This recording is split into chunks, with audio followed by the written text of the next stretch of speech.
High everyone, स्वागत छ तपाईहरुलाई फेरि पनि अर्को एउटा नयाँ भिडियोमा। फ्रेन्ड्स, इन्फिनिक्सले आफ्नो हट सिरिजको अर्को एउटा नयाँ स्मार्टफोन इन्फिनिक्स हट 50 5G लाई चाहिँ इन्डियामा लन्च गरिसकेको छ र यो फोन त्यहाँ कति प्राइसमा लन्च भएको छ भन्नु पर्दा लगभग नेपाली 20,000 को प्राइस भेटमा यो फोन इन्डियामा लन्च भएको छ। सिरियसली फ्रेन्ड्स, प्राइस अनुसार यो मोबाइल चाहिँ एकदमै बबाल रहेको छ र हाम्रो नेपालमा पनि यो फोन लन्च हुनेछ। सो आजको भिडियोमा हामी कुरा गर्नेछौँ इन्फिनिक्स हट 50 मोबाइलको बारेमा, यो मोबाइलका स्पेसिफिकेसन तथा यो मोबाइलमा तपाईहरुलाई के कस्ता फिचरहरु दिएको छ, साथै हाम्रो नेपालमा कहिलेसम्म लन्च हुनेछ र के कति प्राइस पॉइन्टमा आउनेछ, सम्पूर्ण विषयमा तपाईहरुलाई आजको भिडियोमा जानकारी दिनेछौँ। त्यसैले यो भिडियोलाई एकछिन पनि स्किप नगरी अन्त्यसम्म हेर्नु होला र अब तपाईहरुको टाइम वेस्ट नगरी सुरु गरौँ आजको भिडियो। फ्रेन्ड्स, आगामी दिनमा अरु यस्तै भिडियो हेर्नको लागि प्लिज हाम्रो च्यानललाई सब्स्क्राइब गरिराख्नु होला र यो भिडियो मन परेमा एउटा लाइक पनि गरिदिनु होला। सबैभन्दा पहिला हामी कुरा गर्नेछौँ इन्फिनिक्स हट 50 मोबाइलको डिजाइन र डिस्प्लेको बारेमा। डिजाइनको बारेमा कुराउनु पर्दा यसको ब्याक साइडमा तपाईहरुलाई ट्रिपल रियर क्यामेराको सेटअप, साथमा एउटा एलइडी फ्ल्यास र तलपट्टि तपाईहरुलाई इन्फिनिक्सको ब्रान्डिङ दिएको छ।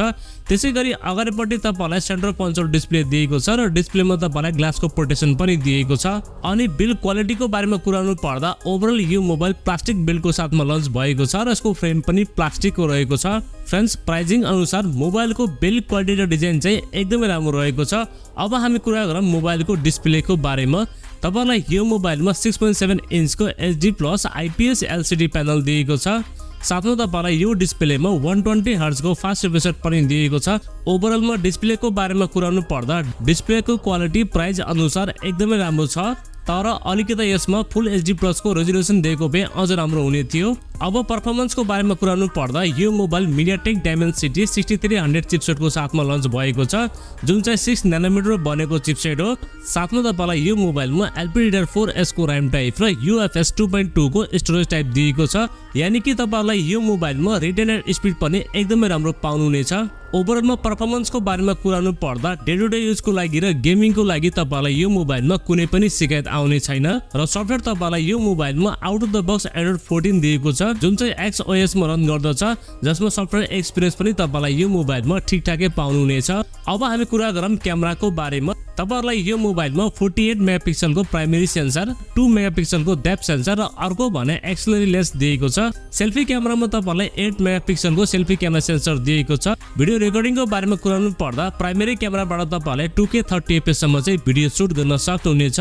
फ्रेन्ड्स, अहिले चाहिँ तपाईहरुलाई यो मोबाइलमा क्यामेरा सेटअप पनि एकदमै राम्रो पाउनुहुनेछ, किनभने तपाईहरुलाई यो मोबाइलमा सोनी IMX582 को सेन्सर दिएको छ, जसले गर्दा फोटो र भिडियो क्वालिटी एकदमै राम्रो पाउनुहुनेछ। र ब्याट्री तपाईहरुलाई यो मोबाइलमा 5000 mAh को ब्याट्री दिएको छ र यो मोबाइलले 18 वाट को चार्जिङ सपोर्ट गर्दछ, तर तपाईलाई बक्समा चाहिँ 10 वाट को चार्जर पाउनुहुनेछ। ब्याट्री ब्याकअप पनि तपाईलाई यो मोबाइलमा एकदमै राम्रो पाउनुहुनेछ। प्राइभेसी एन्ड सेन्सरहरुको बारेमा कुराउनु पर्दा तपाईलाई यो मोबाइलमा साइड फिंगरप्रिन्ट स्क्यानर दिएको छ, फेस अनलक पनि दिएको छ, चार्जिङको लागि टाइप सी पोर्ट र स्पिकर तपाईलाई सिंगल स्पिकर दिएको छ, जसको क्वालिटी चाहिँ ठिकठाकै रहेको छ। फ्रेन्ड्स, अब हामी कुरा गरौँ यो मोबाइलको नेपाली एक्सपेक्ट प्राइसको बारेमा। मलाई जसम्म लाग्छ यो फोन हाम्रो नेपालमा अन्डर 20,000 को प्राइस पोइन्टमा आउनेछ।